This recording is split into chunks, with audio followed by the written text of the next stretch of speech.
Hey everyone, Jordan from Tales of a Former Drunk. I wanted to talk about something that happened to me last night that I'm still kind of shaken up about. And first of all, I want to talk about triggers. Triggers are a huge thing for people. Triggers are a huge thing for me. As an alcoholic, during my darkest year, I would drink vodka and Diet Rockstar, and the reason I would do that is because so I could drink more and not seem so drunk. So if I went on a field trip, I could maintain. I know it's shocking. I actually went on field trips drunk. Went to the soccer matches, soccer practices with a huge big gulp full of, most of the time, Diet Rockstar and vodka. Vodka at the end because it was cheaper, and I could buy it for $8.99 a big gallon at Rite Aid. So for years, I've had 7.5 years sober, and I would say just until it was just at the beginning of this year, I started to be able to drink them again, and I couldn't even smell them. So, but that's just one of my triggers, and sometimes I don't even know that I'm having a trigger or that it's going to be a trigger to me until it happens. For instance, I've talked about how I used to shoplift all the time and how I never used to get caught. And most of the time I would shop booze. I would say 99% of the time.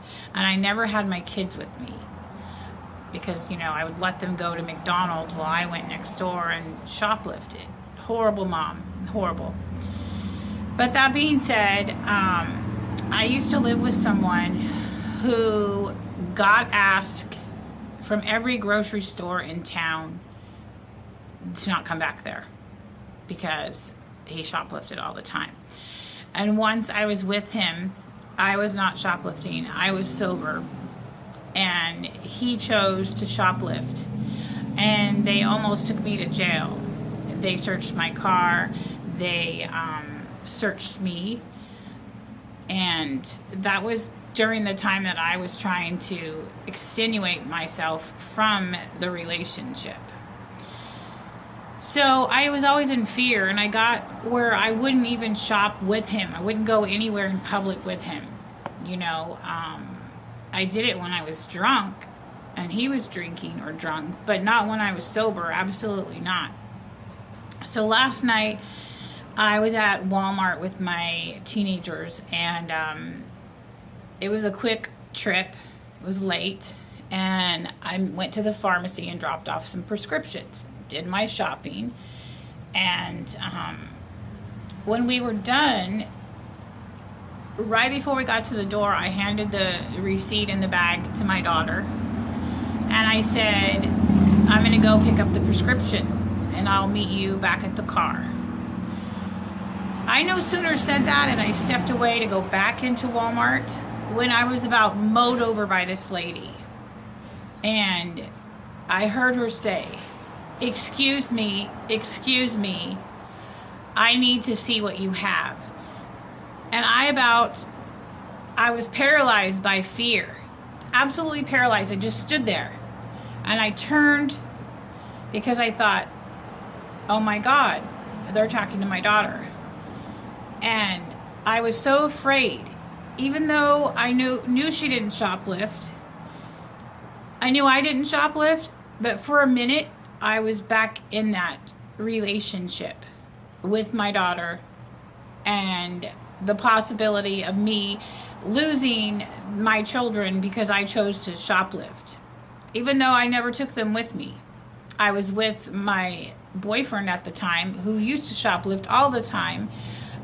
When I had the kids with me as well. And any time that you're with someone, you can be arrested. They will search you. And if I was drunk while he was shoplifting and we were with the kids, they would have taken my kids.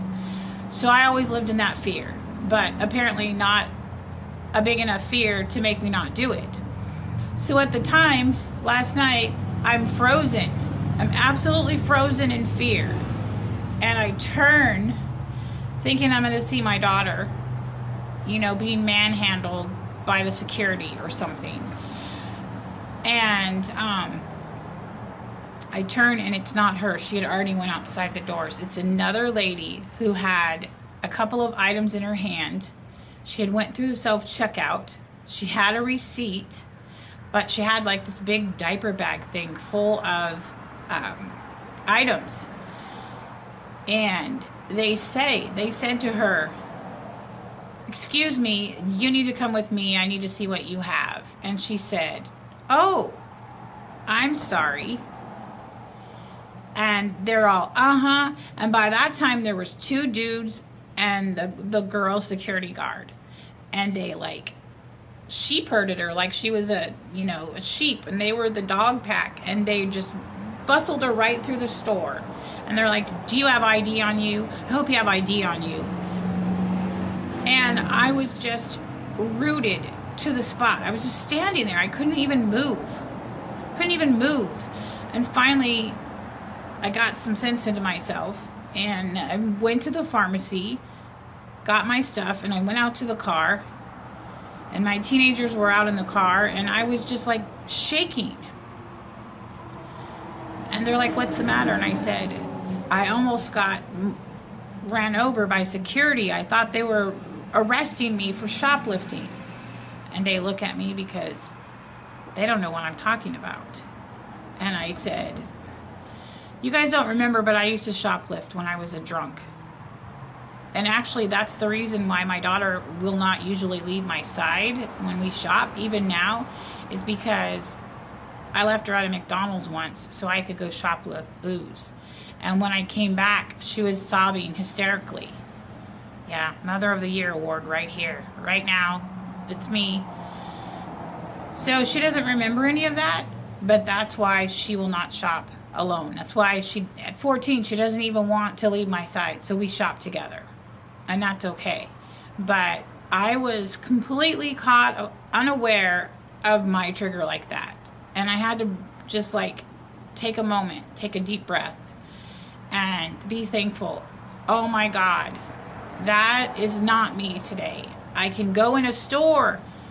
I have an ID. I have a car. I have insurance. I'm responsible for the most part, even though I fly by the seat of my pants half the time. So I was like, oh my God, you're not going to get arrested. You haven't done anything wrong. Kids aren't going to get taken away. And it really shook me up.